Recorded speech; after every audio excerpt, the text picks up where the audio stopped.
As someone that grew up with Mario as well as Sonic games, I thought it'd be fun to go through all the 2D Sonic games and figure out which is the best and the worst. This list is based off of how much fun and replayable the games are, so with that said, let's get her ranked. 23. Sonic the Hedgehog Master System. I have to admit, I'm stunned a Sonic game is even running on inferior hardware, and the frame rate is shockingly consistent. That is quite the achievement, but man, there is just no reason to ever come back to this. The levels are mostly based on Sonic 1 on the Genesis, but the level design is completely different. Only the first couple levels have you moving fast. Everything else screams run-of-the-mills platformer. Like, seriously, this could pass off as a Mario knockoff like Samari. There's even an auto-scroller. Yes, an auto-scroller in a Sonic game. And the music is just okay. I wasn't expecting much to begin with, but it just doesn't hit the same. 22. Sonic Blast. I figured out what they blasted, and that's the pixels. What the heck happened here? Everything looks so awkward with this abnormally high pixel count, and the trade-off is less animation. It's so bad that it almost feels like watching a slideshow sometimes. The animations are barely fluid, if at all. With all that said, Sonic Blast is perfectly playable, but being on the Game Gear, the screen crunch is horrible. And then you've got annoying music, forgettable levels, and Knuckles. Well, there's nothing wrong with Knuckles. In fact, that's Sonic's Blast's only redeeming quality. 21. Sonic Chaos. The only chaos I'm seeing is Sonic's face. Something about it just doesn't look right. It's not that important though, seeing as the gameplay is surprisingly good, and you're able to pick from Sonic or Tails. The zones are all unique, and the bosses are pretty creative for the time. My favorite part has to be these rocket shoes where you just completely break the level for 10 seconds. Now, would I recommend anyone go back and play this? Of course not! It's aged horribly, as you can see. 20. Sonic the Hedgehog Triple Trouble. Infamously known for Knuckles pushing a button and causing global warming. Thanks a lot, you knuckle brain. Triple Trouble is very much like Sonic Chaos, but with a little bit more level variety. There just isn't much to this game that stands out compared to the other 8-bit games. Besides this special stage where Sonic constantly looks away from where he's flying. That's not safe, dude. Stop doing that.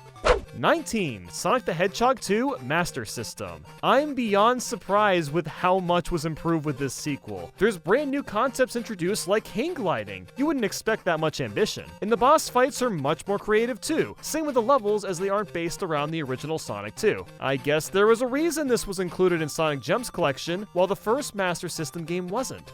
18. Sonic the Hedgehog 4 Episode 1. A game title has never been a bigger lie than this one. Sonic 1 through 3 are classic Sonic games that are still cherished to this day, while Sonic 4 doesn't even attempt to live up to its predecessor's expectations. Where do I even start with this mess? There's 4 levels with 2 acts each, so it takes less than an hour to beat the game. The physics are horrible due to the lack of momentum. Sonic can't even roll down hills, and the stages are just watered down versions of themes used in the past. And adding to injury is making the choice to remake the Sonic 1 special stages, which were never that fun to begin with. Sonic 4 feels like a poorly rushed fan game. Frankly, this is barely, and I mean barely, better than the Master System / Game Gear games. That's bad.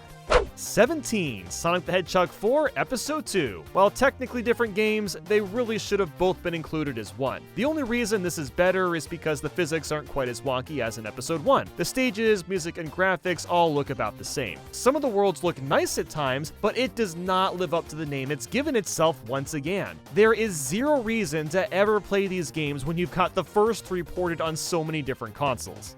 16. Sonic the Hedgehog Pocket Adventure. Holy crap, the vibrance of these colors is amazing. I never thought I'd be playing a video game on a Neo Geo Pocket Color of all things, and boy was I actually missing out. All the classic music is remixed, and same with all the worlds, so it's actually a lot like Sonic Mania. I can't believe how much I enjoyed this game. The animation is extremely well done, and the controls aren't too bad. They are a little bit slippery, but they work for the most part. Of all the obscure Sonic games, this is the only one I'd recommend trying out. 15. Sonic Boom Shattered Crystal. Well, it's better than the Wii U game. While this may look like a typical platformer, it's actually not at all. In fact, it's like a Metroidvania, but with more speed. You'll use the enter beam or dashing to get yourself around, and of course you'll switch characters to get through and find all the blueprints and crystals. I personally don't mind these kinds of exploratory games, but if you're looking for something faster paced, then this isn't gonna be for you. My biggest issue though is that you're forced to find almost every blueprint to finish the game, when it really should have been optional. 14. Sonic and Boom Fire and Ice. Ah yes, a third Sonic Boom game. If it wasn't for the TV show, there is no way in hell this would exist. It plays very much like Shattered Crystal, where you've got multiple characters and the levels are more open world in nature, but the biggest improvement by far is you don't have to collect everything. It's entirely optional now. The Fire and Ice abilities are a nice bonus as well, although they don't really add that much to the gameplay. It's a fine enough game, maybe play it if you're really curious. 13. Sonic the Hedgehog Genesis. Believe it or not, this is the first game that I ever played. When I was about 3 or 4 years old, I had a Sega Genesis and I kind of remember playing this even over 20 years later. I loved Green Hill Zone, as everyone else does. It's got really chirpy music, fun gameplay, and an inviting art style. And that's what everyone remembers after playing Sonic 1, is this zone and how great it is. But the rest of this game is either mediocre or just bad. Marble Zone looks and sounds nice, but it's extremely slow. Spring Yard is more the same thing. It looks nice, but is boring to play. And Labyrinth Zone is infamous for being one of the worst water areas in a video game. It's slow as molasses and is filled with unfair spike/enemy placement. Even with that though, this is a really special game, and I'm obviously glad that it exists, but if you're gonna play it, just play the versions that have spin dash and a save feature. 12. Sonic Advance 3. By far the most ambitious Sonic Advance title. The biggest change being the partner gimmick, where you'll pick 2 of 5 characters and team up together. This changes the gameplay pretty drastically. You'll be granted tons of new attacks or moves based on which team you put together. There's even a hub world with extra bonus levels and the like. While I like how much Advance 3 tries to freshen things up, the level design is just atrocious. The first level is something new, Route 99, but the amount of death traps that you can't see coming is despicable. All the effort in this game must have gone into the partner mechanic, while the gameplay is seriously lacking. Most of these levels are gonna kill you in ways that you'll never see coming. It's honestly just too bad. But even so, this game is worth at least trying, since there's no other Sonic game quite like it. 11. Sonic Generations 3DS. Besides Green Hill Zone, every other stage here is completely different from the console version. For starters, I have to bring up that special stages are based on Sonic Heroes, which kind of freaked me out for a second, and then I played it, and the controls aren't broken this time, thank God. Just like the console version, you'll switch between using Classic and Modern Sonic, but for Classic Sonic, the levels are literally pulled from the original games and only remix the 3D themes like Sonic Adventure. The level design in general just isn't very sharp. There's lots of bottomless pits as well as confusing layouts. 10. Sonic Rush Adventure. As a teenager, I loved the Sonic Rush games, but for some reason, I never finished Sonic Rush Adventure. The levels are a ton of fun and the boost mechanic is great, but I forgot about the large amount of filler. There's a lot of sailing of all things, which is required to get to different levels, and it gets boring fairly quickly. And don't even get me started on the behemoth of text to sift through. Most of it doesn't even need to be there. It's really too bad there's so much padding to add game time, because otherwise, this is a really enjoyable game. 9. Sonic Advance 2. I just love the style the entire Advance trilogy has. Sonic Advance 2 has some of the best looking levels out of the 3, and we're introduced to Cream. Now, Cream is hilarious because she has a chow named Cheese, which is ironic considering you can use cheese to cheese all the boss fights. Unfortunately, a large chunk of this game isn't very enjoyable. The amount of death pits, spikes, and horrible enemy placement is just ridiculous. I like the higher emphasis on speed, but since the screen isn't very wide, you can't always see what's coming. Something simple that would have remedied this problem is letting us land back on grind rails that aren't completely straight. Why can't we do that? And seriously, just stop with the death pits. It gets way over the top by the end. 8. Sonic Advance, another one of my childhood games. Sonic Advance still holds up surprisingly well, and I'd consider it to be slightly better than Advance 2. The idea is the same, play as multiple different characters besides Cream, and every character has their own attributes and attacks. I found that more of the levels in the first game were more enjoyable, specifically in the first 4 zones. Neo Green Hill, Secret Base, Casino Paradise, and Ice Mountain are all fantastic. I even like parts of Angel Island, but the death pits and spikes get a bit extreme by the end. Sonic Advance goes from a fun time to trial and error for no particular reason. I get it. The difficulty is supposed to get harder, but it's just not done correctly or fairly here. 7. Sonic Rush. This is the game to introduce the boost mechanic, which is still being used to this very day. Push a button, and if you have energy charged up, you'll fly forward blasting through everything. This, paired with a dual screen sharing the levels, makes for an insanely great time. And Blaze is by far one of the best Sonic characters introduced. She goes just as fast as Sonic and is on the hunt for Soul Emeralds instead. Funny enough, the music kind of reminds me of Sonic R, and that's because it doesn't really fit well with the game, but it is absolutely bopping. The only thing I can knock Sonic Rush for is, say it with me, bottomless pits. But at least there's no dumb sailing. 6. Sonic CD. It is still such a mystical and interesting game. Each zone, including the past and present versions, has different music, and they just scream early 90s. The gameplay is mostly the same, but the level design is much more complex. The amount of alternate routes and paths you can explore is just absurd. Most of the rounds, not zones, are fun, but a couple really dampen the experience. Wacky Workbench is just awful. There's way too much bouncing nonsense, and it is a slog to get through. And Metallic Madness is way too long and, again, not very fun to play. Some of the bosses are also just a complete joke that require little to no strategy whatsoever. While Sonic CD has a few shortcomings, it's by far one of the most unique 2D Sonic titles due to its time-traveling mechanics.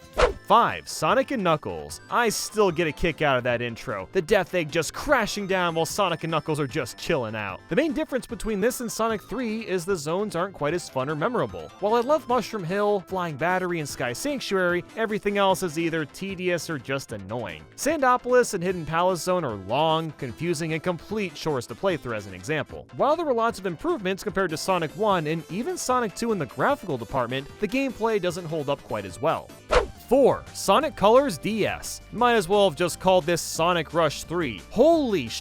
Did they knock this one out of the park? While it is based on the Wii version with the same music and themes, the levels are entirely 2D, and frankly, this game might even be better than the Wii version. The levels are not only longer and more in-depth, but the wisps actually work more efficiently. You've got the white wisp to fill your boost meter, the orange one launches you into the air, the red one gives you multiple high-speed jumps, and so on. They don't feel tacked on at all. The wisps actually make gameplay more enjoyable. I know what you're thinking. Not every wisp was brought back into this game. In fact, they actually removed all the dumb ones, like blue where you turn blocks into rings, and pink where you slowly climb up walls as a spike ball. Yeah, you know what, you can keep those in the Wii one. I don't want them here.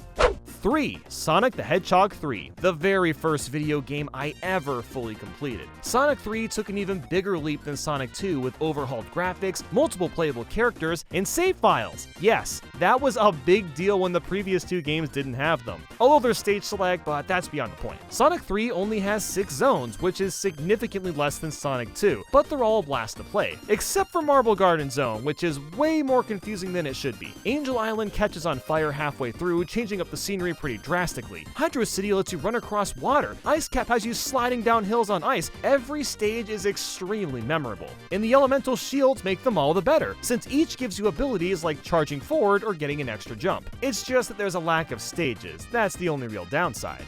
2. Sonic the Hedgehog 2 Genesis. It seems like every month I go back and forth between Sonic 2 or Sonic 3, but after replaying these games yet again, it really came down to which one I had more fun with. And Sonic 2 has a slight edge over Sonic 3, especially when you compare it as its own game and not paired with Sonic and Knuckles. Of all the zones, there's really only a couple of stinkers. Metropolis goes on for way too long, Death Egg is stupid since you can't get hit, and Sky Chase is a little boring. But every other zone is just pure fun to run through. Emerald Hill does a fantastic follow-up to Green Hill Zone, Chemical Plant has the grooviest tunes and tons of exhilarating ramps to speed through, Aquatic Ruin is a water stage, but it's not dragged down by bad level design, Hilltop is extremely underrated, and the same goes for Mystic Cave and Oil Ocean. Sonic 2 is nothing short of bliss.